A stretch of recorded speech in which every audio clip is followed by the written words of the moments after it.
किंतु मैं हार नहीं मानूंगी भैया। रूप गया तो क्या, परंतु मैं वचन नहीं जाने दूंगी।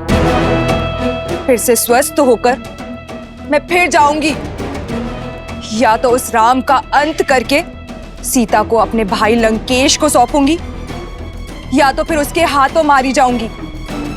अपने भाई के आनंद के लिए कुछ भी करने को सज्ज हूं मैं। तुम्हें कुछ करने की आवश्यकता नहीं। उस वनवासी के साथ क्या करना है वो मार्ग मैं निकालूंगा। लंका और लंकेश के सम्मान को पुनः लौटाने का केवल एक ही मार्ग है भैया, राम का वध और सीता का वरण।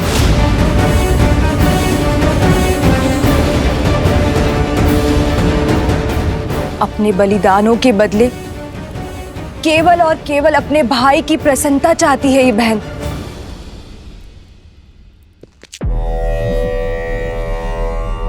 तुम्हें न्याय मिलेगा और लंका को उसके अपमान का प्रतिकार।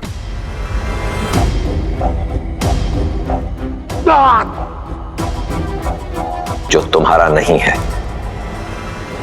उसे पाने की लालसा छोड़कर जो है उसी में संतुष्ट रहना सीखो।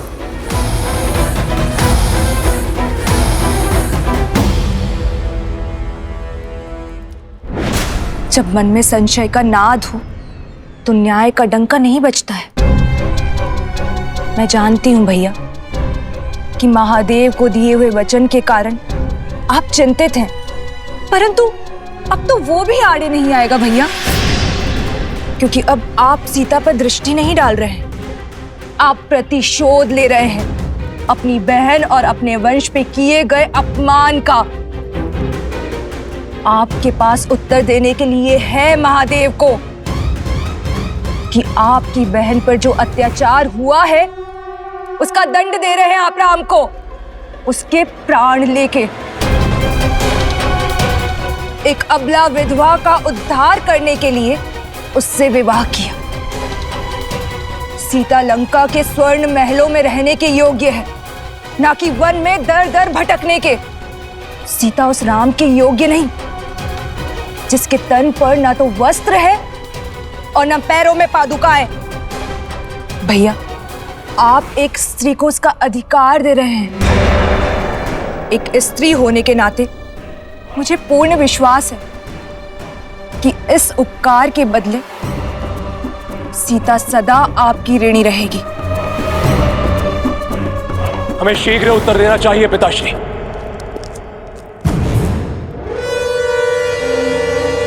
ये प्रहार हमारी कुल की गरिमा पर हुआ है,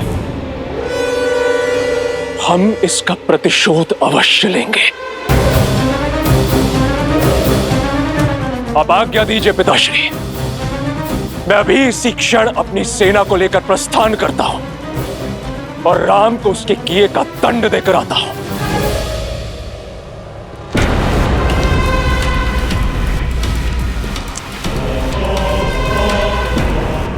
मुझे तुम्हारे शौर्य पर गर्व है। भैया, इस विषय पर हमें शांति से विचार करना चाहिए। राम साधारण मनुष्य नहीं लगते। ताड़का, महाकपाल, विराट जैसे असुरों का अंत किया है उन्होंने। उन्हें हराना सरल नहीं होगा भैया। भैया, नीति तो यही कहती कि हमें राम से संवाद करना चाहिए, उनका पक्ष भी सुनना चाहिए। नारी का संवान करने वाले, अहिल्या को मुक्त कराने वाले धर्मात्मा ने किसी कारणवश शूर्पणखा पर प्रहार किया होगा।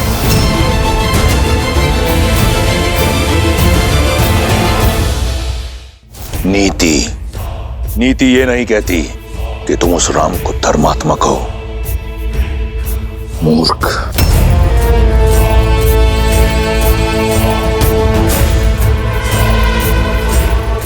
स्वामी, शूर्पणखा के साथ जो हुआ उससे मैं भी दुखी और उत्तेजित हूं, किंतु मुझे लगता है कि सत्य उससे अधिक बड़ा है, जितना शूर्पणखा ने बताया।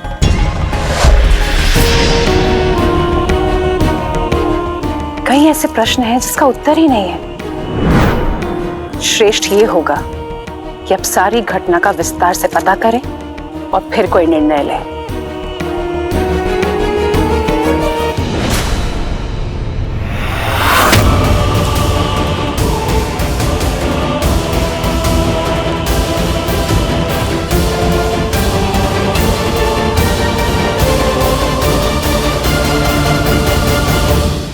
दो 210, 211, 212।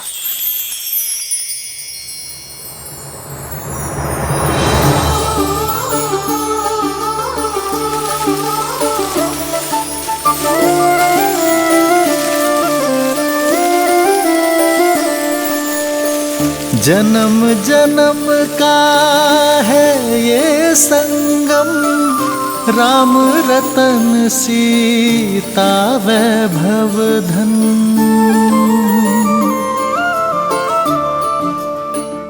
213, 214, 215, 216, 217।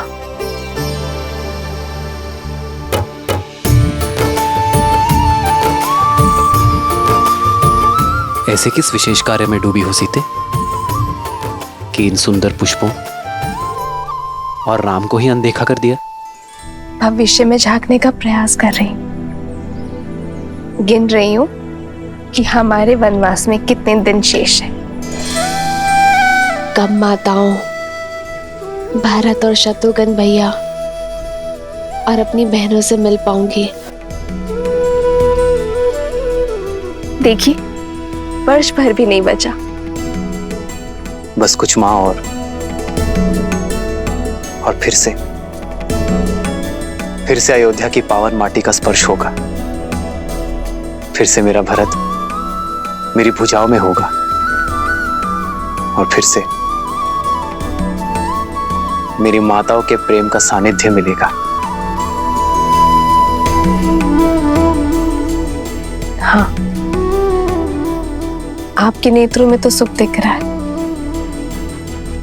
पर मेरे सुख में चिंता दिख रही है। क्या बात है सीते? क्या तुम अयोध्या जाकर प्रसन्न नहीं होगी?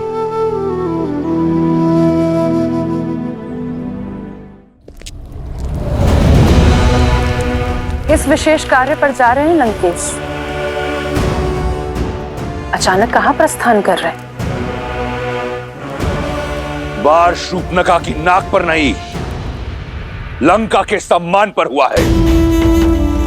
लंका और लंकेश के सम्मान को पुनः लौटाने जा रहा हूं। बिना सेना के उसके विरुद्ध लड़ने जा रहे हैं जिसने हमारे 14,000 राक्षस संबंधियों का संहार कर डाला।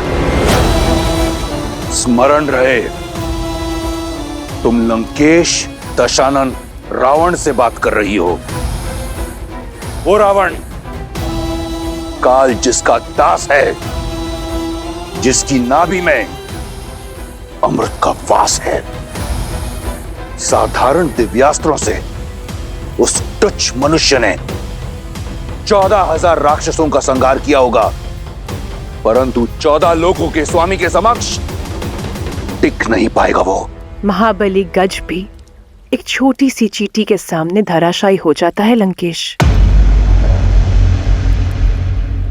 मत भूलिए कि आपके वरदान में मनुष्यों से अभेदान नहीं है, और वो कोई साधारण मनुष्य नहीं है लंकेश।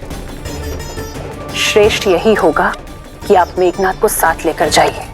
आखेट पर श्वान को लेके जाया करते हैं मंदोदरी, सिंह को नहीं। मैं जिस कार्य के लिए जा रहा हूं उसके लिए मेघनाद की आवश्यकता नहीं, उस श्वान की आवश्यकता है जिसे मैंने इस दिन के लिए पाला है। तो क्या आप युद्ध नहीं करेंगे?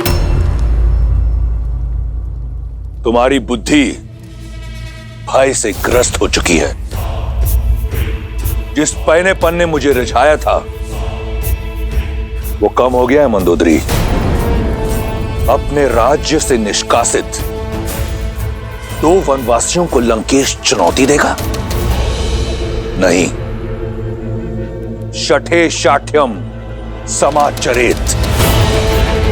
जैसा देवता वैसी पूजा, जैसा कर्म वैसा प्रतिकार। उस वनवासी ने मेरी बहन के सम्मान पर प्रहार किया, अब मैं उसके सम्मान पर प्रहार करूंगा। उसने रावण के विरुद्ध अपना शीश उठाया है, मैं समस्त संसार के समक्ष उसके नेत्र झुका दूंगा। उसने ऋषियों की रक्षा का बीड़ा उठाया है, मैं उसे लज्जित कर दूंगा कि वो स्वयं के सम्मान की रक्षा नहीं कर पाया। अब ये युद्ध बाहुबल से नहीं, रणनीति से होगा। आप करने क्या जा रहे हैं लंकेश?